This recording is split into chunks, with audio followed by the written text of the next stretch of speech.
going to hear an amazing speech from our guest speaker all the way from California, Addison Beaux. Now, I first met Addison when he was a congressional liaison with the Consumer Financial Protection Bureau.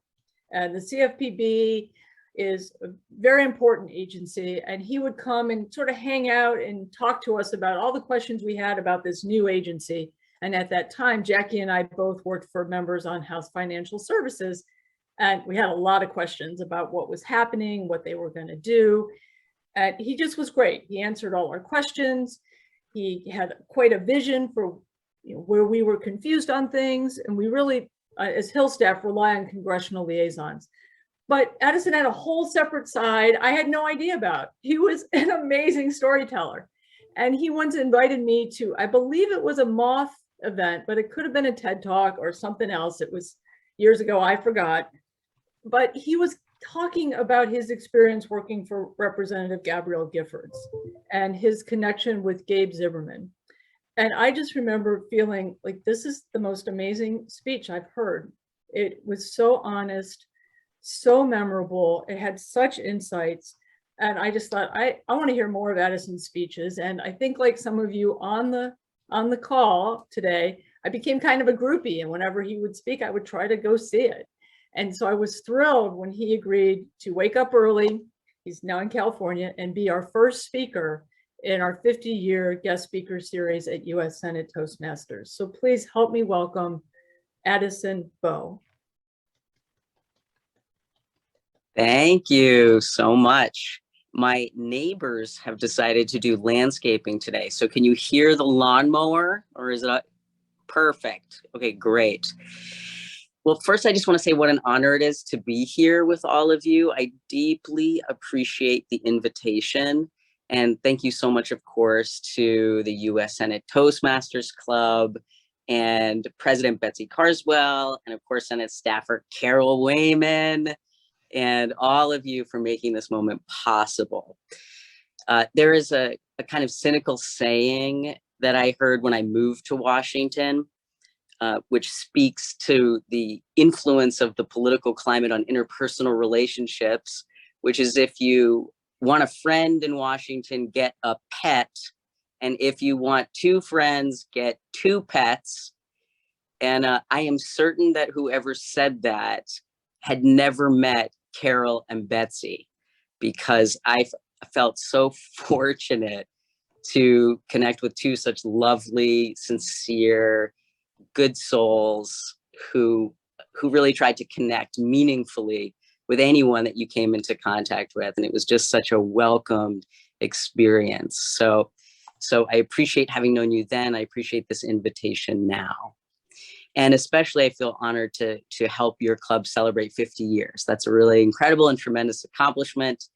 And thank you for making senators and congressional staff better speakers. We certainly all need more better speakers in our lives, and certainly in Congress. So well done. In terms of what I'm going to talk about, working for Congresswoman Gabrielle Giffords, it will forever be one of the greatest honors and best experiences of my life, while the January 8th, 2011 mass shooting will forever be one of the most devastating. And I can tell you, I ask for your generosity, your grace, and your patience, because it's not an easy topic. Even talking about the joys are inseparable from feeling the loss. So it's emotional, and I don't know always what exactly will happen or how exactly it will surface. Sometimes tears, sometimes needing to pause, sometimes just letting myself shake a little bit, because time for me hasn't made it easier. In some ways, time has made it more difficult. I don't know why. Grief is mysterious. That's the only answer that I can offer.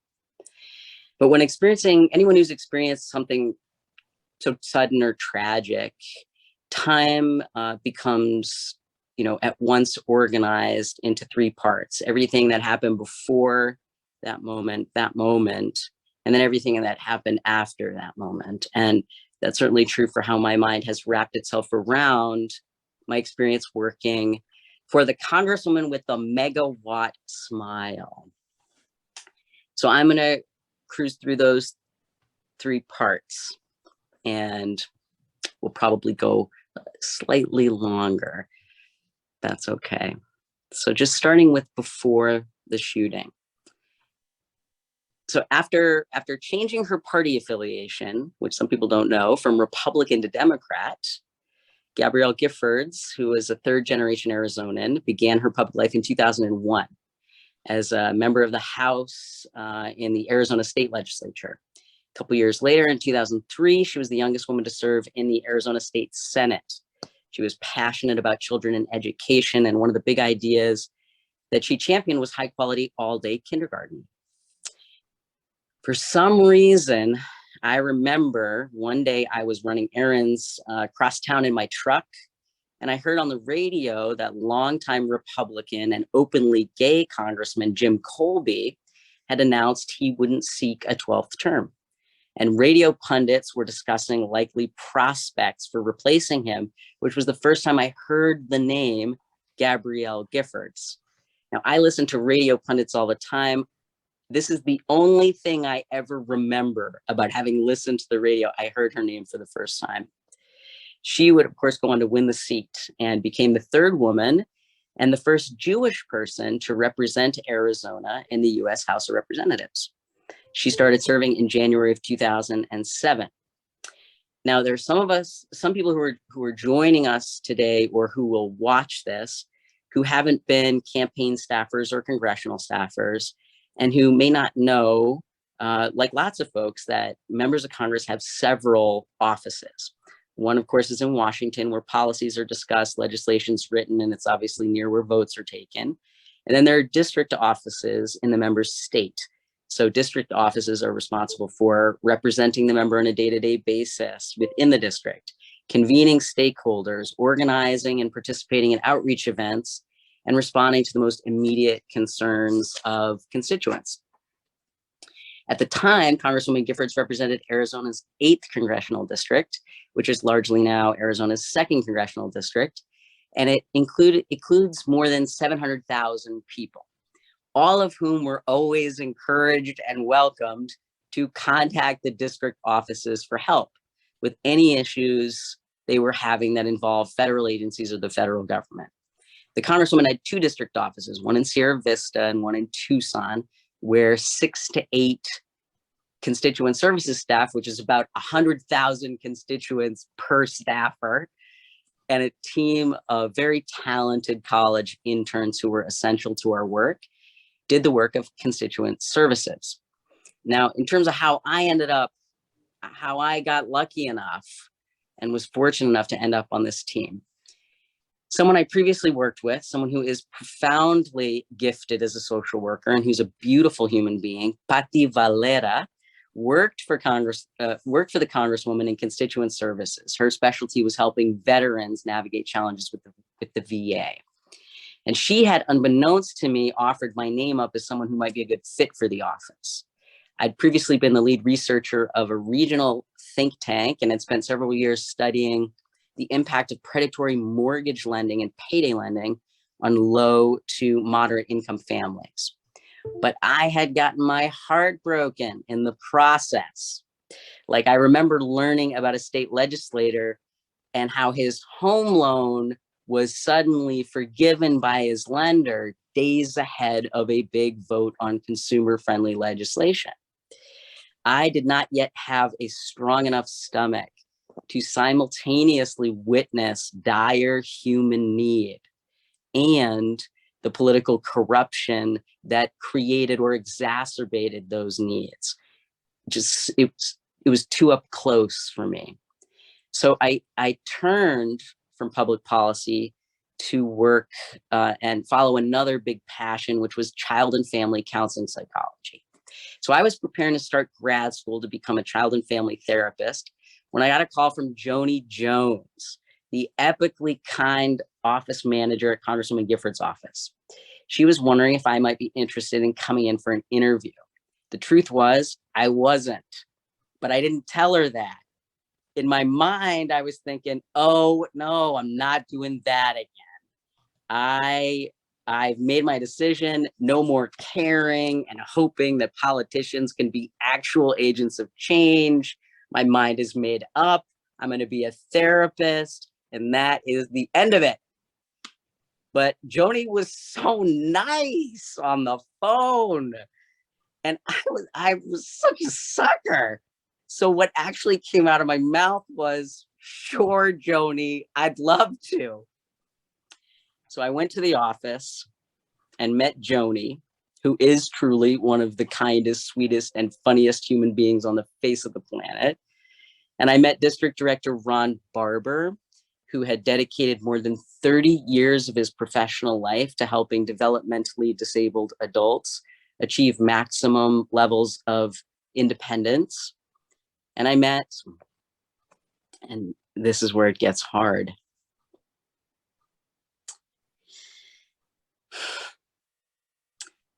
And I met Gabe Zimmerman.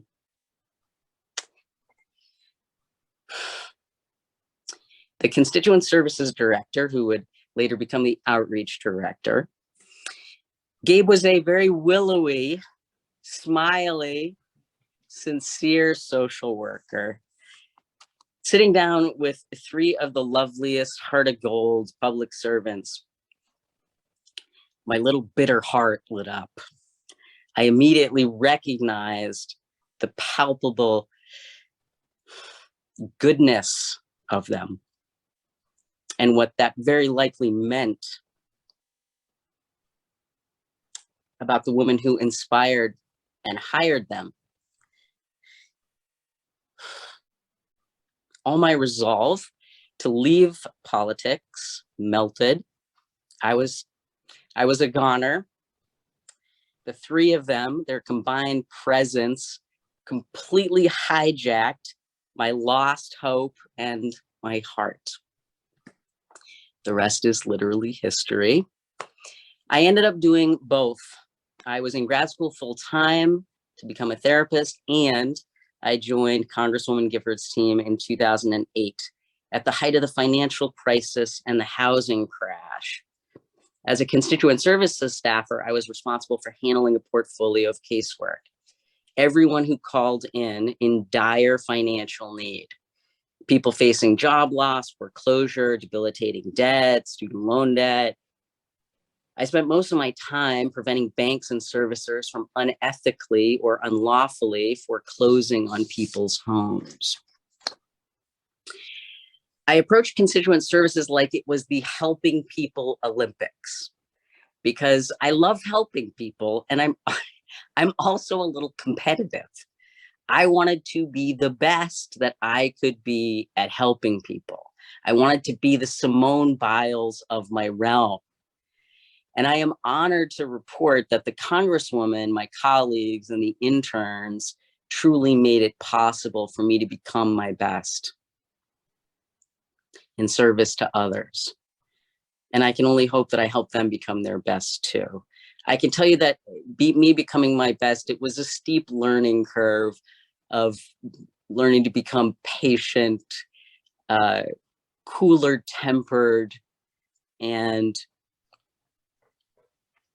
more willing to appease folks who I didn't feel I should have to appease in order to get things done for constituents. I didn't have I no longer had the benefit or luxury or self-satisfaction of my ego when it came to needing to be sure that someone had a roof over their head, that their kids didn't need to change schools because they were being unlawfully foreclosed on. So I had to become better, because Congresswoman Giffords' office, it was no longer about any of us individually. It was about how could we help. So during my time on staff from 2008 to 2012, I worked on more than 2,600 constituent cases, which House leadership informed me was more cases than any caseworker had completed in a similar time frame in the history of Congress. In fact, our whole constituent services team was high achieving in this way. We became known as the best constituent services team in the country. We each successfully completed more cases in a year than many congressional offices completed in their lifetimes of service. We all earned individual and team gold medals in the Helping People Olympics, which I'm sharing with you for two reasons. One is simply for the enjoyment of reveling, or some might say bragging. We were so good at helping people, and it was so much fun and so satisfying to help restore people's faith in humanity and in their government. But the bigger reason I'm sharing this with you is because I want you to know how all the magic happened, because it is replicable. First of all, Congresswoman Giffords made it very clear that she wanted us to be the best constituent services shop we could be. She set a very high bar. The whole vibe of the office was that we were expected to do everything we possibly could to help people. That's why she hired Gabe to lead the shop. He was a deeply compassionate and hardworking person. He was not a get it off my desk guy. When it came to helping people, Gabe was very much a put as much as humanly possible on his desk kind of guy. When Mr. Rogers said, look for the helpers, I swear he must have met Gabe. That's who Gabe was. He was a helper. He was a helper you might not even be able to believe could exist until you found him, or until he found you. His example was the leadership that set our standard. When constituents called us, it wasn't a question of whether we could help. It was, how can we help as much as possible? Now, most people never think to call their congressional office to do anything other than complain, which is a perfectly valid reason to call your congressional office. Few, though, really expect their congressional office to be helpful.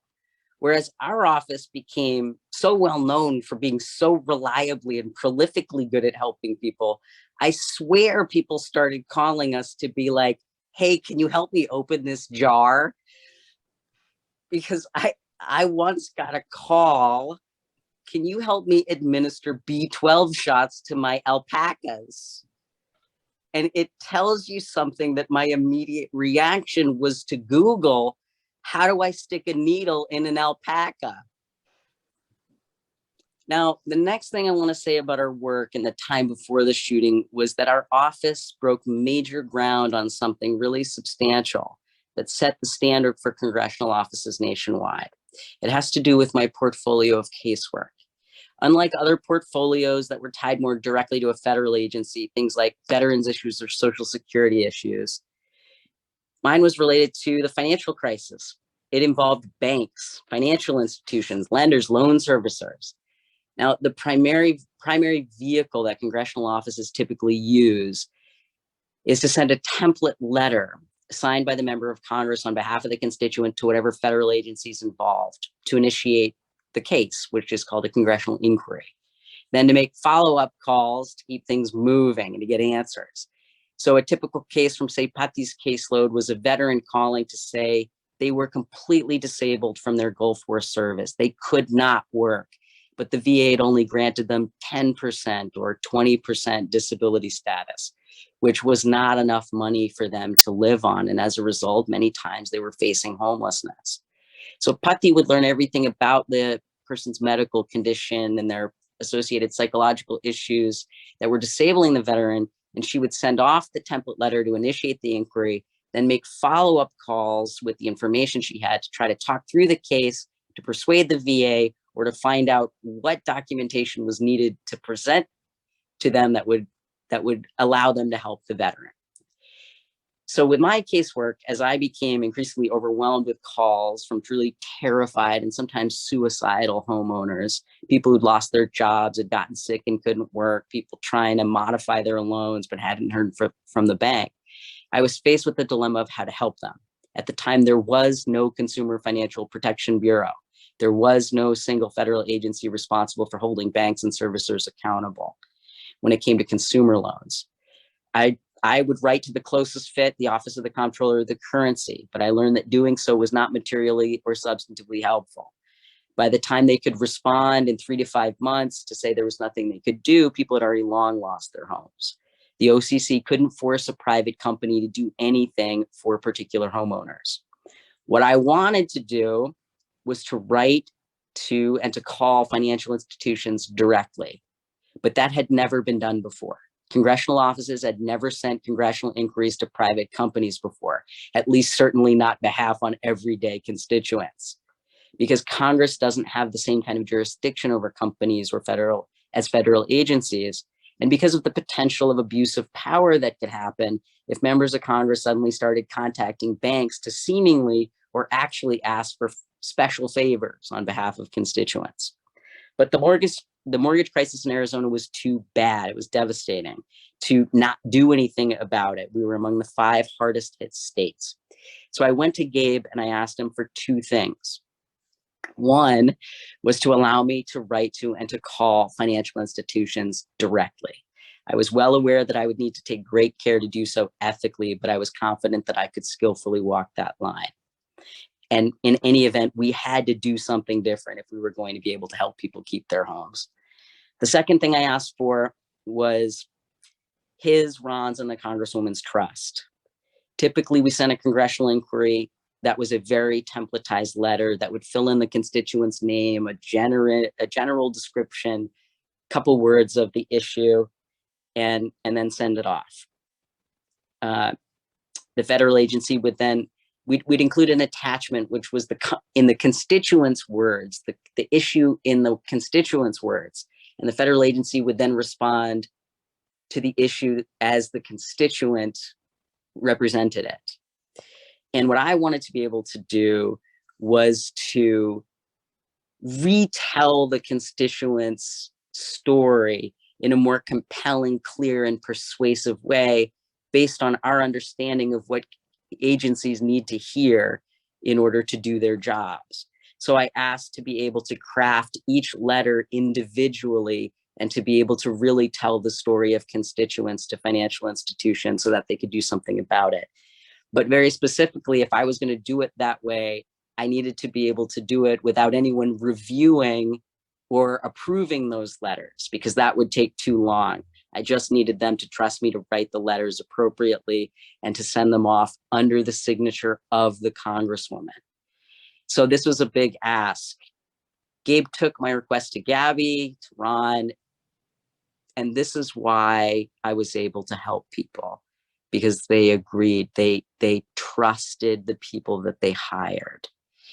So after experiencing incredible success through this approach of contacting banks directly and telling consumers' stories to banks directly, we inspired congressional offices across the country to follow suit, and it became standard practice. So for the first time, congressional offices were directly holding financial institutions accountable through making homes affordable and telling constituents stories. So that was life before the shooting. And it's easier to talk about, and it feels wonderful to talk about. So I talked about that part longer. So for just a shorter amount of time, I'm going to talk about the shooting and the aftermath. So January 8th was a Saturday morning. Gabe had organized the Congress on Your Corner event, which was a regular event for our office. We would set up shop in front of a grocery store, in this case, a Safeway, and let people know that the Congresswoman would be available for a couple hours to hear whatever constituents had to say. People lined up, got a chance to talk to her one-on-one.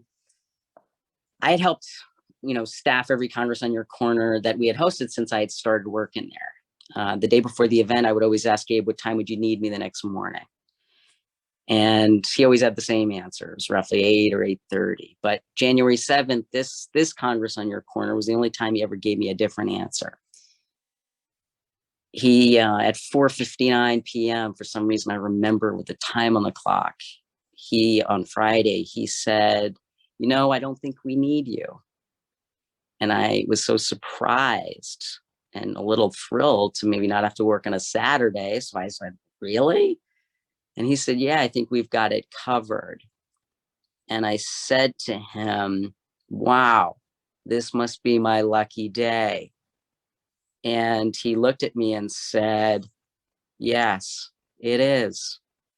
And those were the last words that we ever spoke to one another. The following morning, a gunman seeking to assassinate the Congresswoman opened fire on the crowd that had formed a little after 10 a.m. And in just a few seconds, he killed and forever devastated the families of Christina Taylor Green, who was a 9-year-old, Dorothy Dot Morris, who was 76, a retired secretary from Oro Valley. And she was the wife of George, who was wounded that day. Judge John Roll, the chief judge of US District Court for Arizona. Phyllis Schneck, she was 79, and a proud homemaker from Tucson. Dorwin Stoddard, he was 76, a retired construction worker. His wife, Maybe, was there and also wounded. And then, of course, Gabe Zimmerman, who was 30 years old. The day of the shooting, he and his fiancée, Kelly, were planning to check out a venue where they were going to get married. And that obviously never happened. So he wounded 13 others. He would have killed and wounded more, but as he was trying to reload his weapon, some really brave older members of the community tackled him to stop his rampage. Among the wounded was Ron Barber. Our district director was shot in the cheek. Another bullet blew out his femoral vein, but only nicked his femoral artery. Otherwise, he would have died. Our community outreach director, Pam Simon, who'd been a dedicated teacher all of her life, was shot in the chest. And of course, the Congresswoman was shot at point blank range in the head. The gunman wounded countless others through the trauma people were forced to experience witnessing such bloodshed. And he broke the heart of Tucsonans and people around the country and around the world who believe we should be able to be safe going to the grocery store or going to school. And as for the impact on me, I don't have a name for the loss I experienced.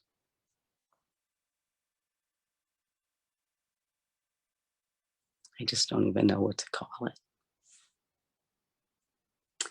I received a call that morning moments after the shooting happened. It was my dear friend, Patti Valera. She said, "Are you alone?" Yes. She said, "I need you to sit down." Okay. She said, "I need you to take a deep breath." Okay. And then she said, "Sarah just called from Congress on your corner. She said everyone's been shot." Sarah Hummel-Reka was a constituent services staffer and our photographer who was at the event. Patti and I agreed I'd come and pick her up and we would drive to the Safeway to try and see what was going on and to comfort our colleagues. We arrived as the last ambulances were leaving, while those who had died on the scene were left there on the pavement. They were covered in white butcher's cloths that someone had taken from the meat department to cover the bodies. And that's when we knew that Gabe had died. An image among the many images that has stayed with me that day is the blood spattered on the American flag that we brought with us, that Gabby stood next to when she met with constituents.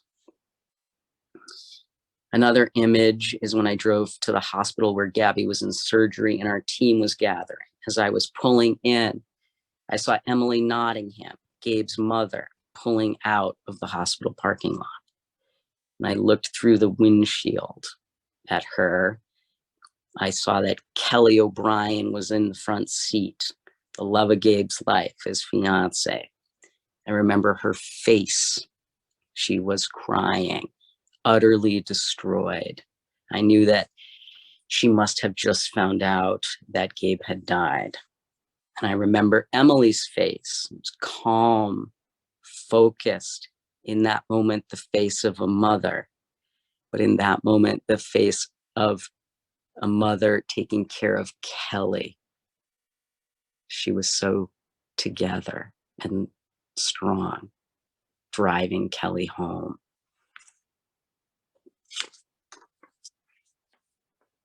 I'm sorry that I have to, or that I am sharing with you such gruesome and painful moments. And now is not the time to be able to look away from those moments, because they are still reality 10 years later, and will continue to be a reality for other communities and other families until members of Congress substantively do something. So in terms of after the shooting, what I want to say about that in terms of how our office was able to make it through the experience as well as we did, there's someone who I want to name and call attention to, and that is Joni Jones. So Joni was our office manager, but Joni was so much more. Joni made sure that throughout all the time of all this work that we did, before the shooting, during, after, she made sure that we celebrated. She made sure that we spent time together. She made sure that we had fun together. She constantly convened us. She and her husband, Gary, constantly convened all of us, the team, at her house for everyone's birthday, for every holiday, sometimes for no reason, but to just be together.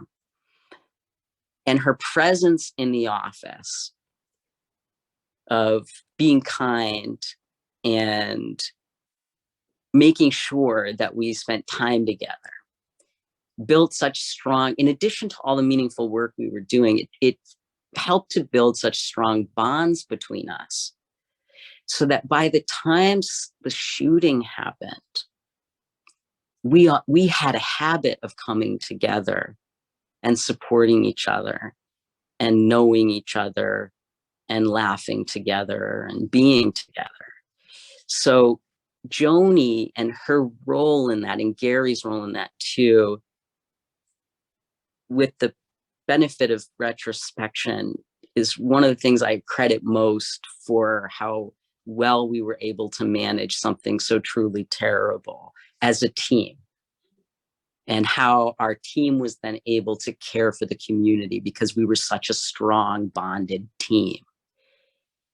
So I love Joni for that, and I'll forever be grateful. And I've taken it as a great lesson of the importance of building it into how a team functions, making time to celebrate, to be together. One of the most significant things that happened on the weekend that the shooting occurred was to decide when or if we were going to open up the office on Monday, keeping in mind that our boss had been shot in the head. Our district director was in the hospital with serious injuries. Our community outreach director was dead. Our community outreach coordinator was in the hospital and recovering. So we were literally down members, of our staff. And so the staff came together and had a meeting to decide how folks wanted to handle opening up the office. I actually wasn't in the meeting. I was responsible for letting the FBI into our office to take Gabe's computer, because we didn't know much about the shooter at the time. So they were trying to figure out if there had been any prior contact. So that was part of the very strange, surreal, a sundry of tasks that I had taken on throughout this experience. But I completely trusted the team. So whatever they decided, I would just do whatever they wanted to do. And what the team really powerfully decided, which was a really difficult decision, was to open the office on Monday morning. Now, the difference between our office doing that and a different kind of office is that we're the federal government. We're a congresswoman's office. Our job is to help people, to represent folks, to do the work of democracy, which never stops. And as public servants, we committed to that. And that means sometimes having to bear difficult experiences in order to keep doing it. And that was the case. So that's what our office decided, that that obviously we should have time off to heal and deal. And, but in this case, what we were going to do is step up to the responsibility we had to continue doing the work of democracy and to take care of the community who very much needed care at this time.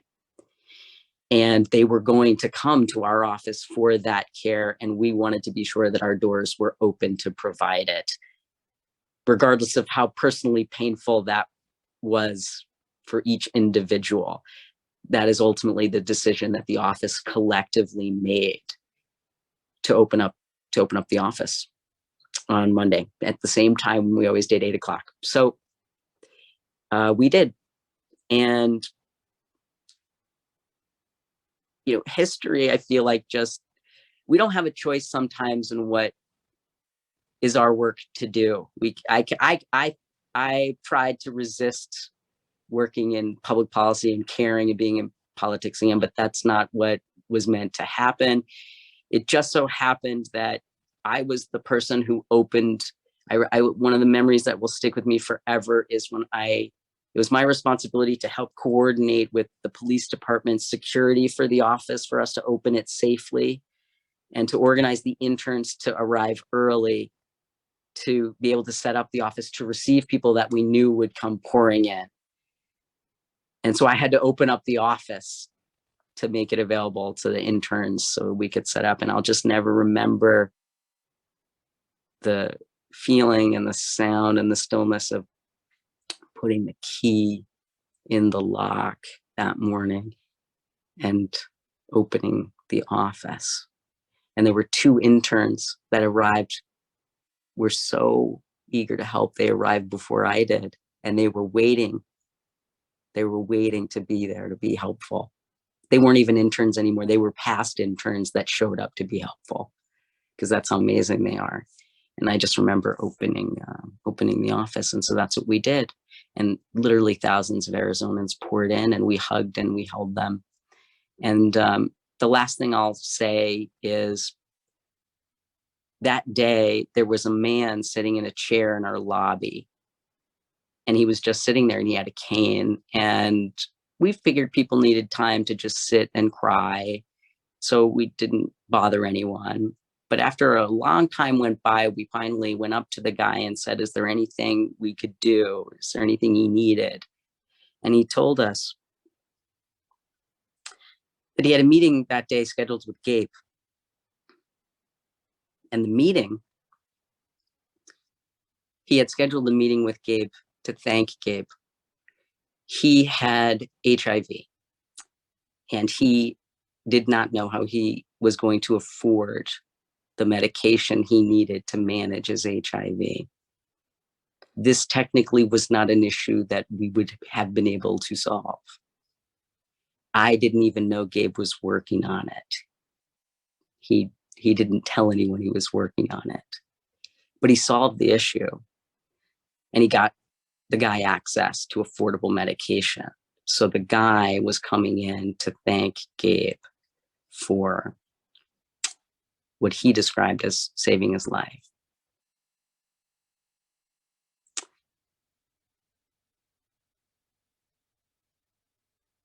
So that's the power of public service.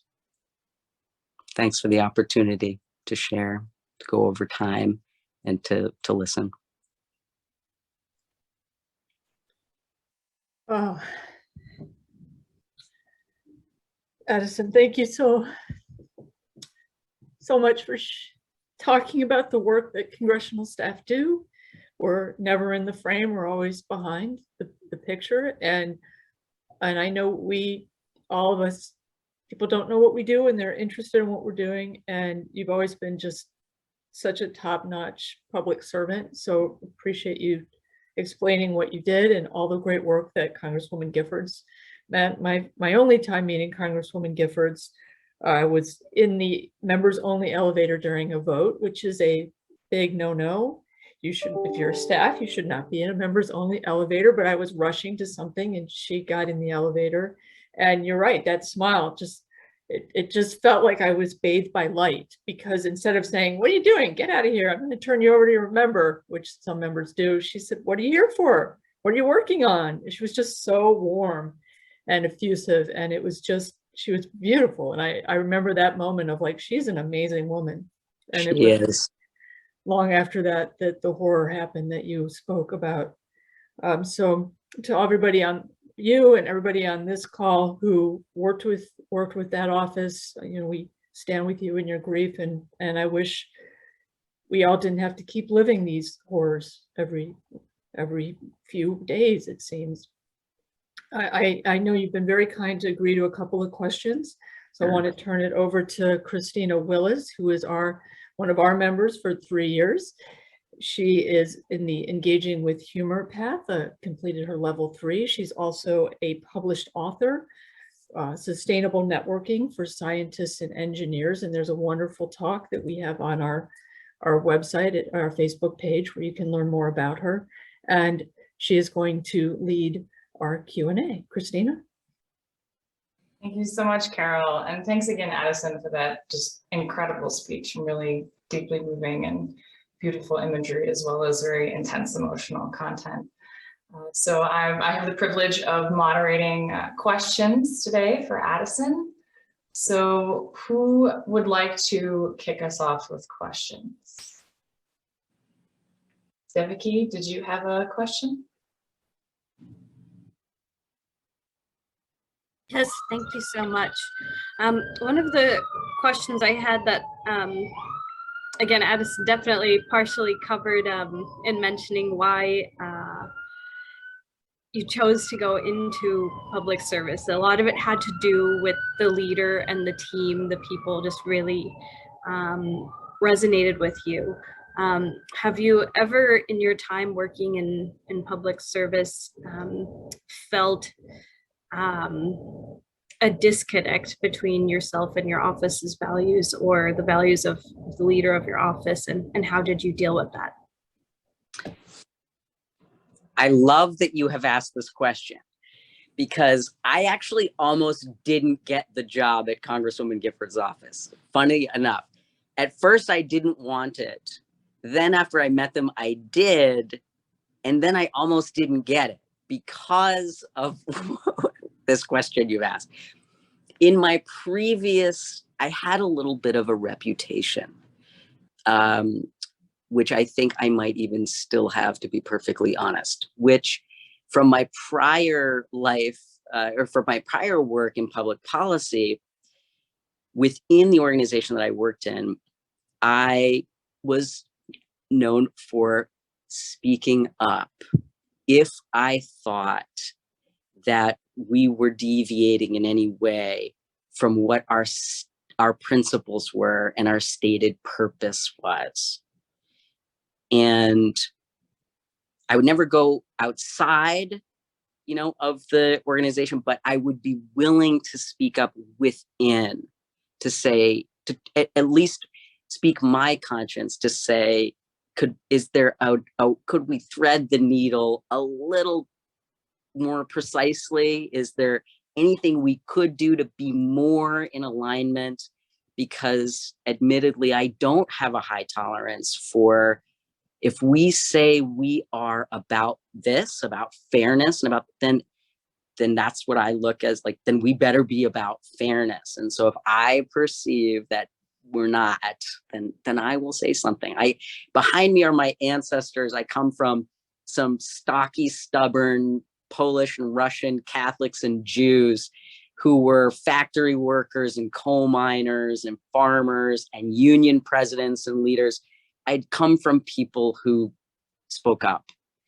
So one of the things Congresswoman Giffords' office wanted to make sure was, what exactly would that mean in the context of a congressional office, which is a much more sort of delicate environment where you need to really be able to trust your staff that if they do feel that way, they will handle it really internally, discreetly, and fully trustworthy.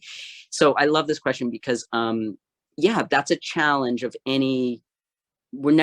I don't think we'll ever agree 100% with anyone we're working for. Sometimes I don't even agree with myself entirely, and I change my mind. But in the case of Congresswoman Giffords' office, I could work with someone who was perfectly aligned with every single thing I believed in, but who also wasn't good to people, which I had opportunities to do that. But Congresswoman Giffords was the most important values to me are being good to people. And she was good to people. She was good to her staff. She was good to Carol Wayman in the elevator. She's good to everyone she encountered, whether they liked her or disagreed with her or not. And that's the value that was so easy to align with, that made it, that helped me in times when there was disagreements. So yes, the answer is there were moments when there were words used, for example, to describe how we should handle immigration on the border that were certainly appreciated by people in certain towns on the border, that was the right way to talk to them about it. But I had a hard time with those words myself, so yeah, it certainly happened. And I loved working for her, and it's one of the greatest honors in my life. I love her. Thank you so much for sharing. And also, I think as someone who has worked for other leaders, I completely agree that it's always a balancing act, and it's really important to choose who you work for, and to know that even if you may not see eye to eye, you still fundamentally have other values you share with your leader. Yes. I will also say we were a swing district. So our district, Congresswoman Giffords was a Democrat, but our district actually, I think, was like plus 1% registered Republicans. So that is also a very different dynamic of how I'm sure she wrestled with how to be really authentic around what she thought and believed, and how to be able to translate that in a way that a lot of people could really understand, so sometimes it's just a matter of language. But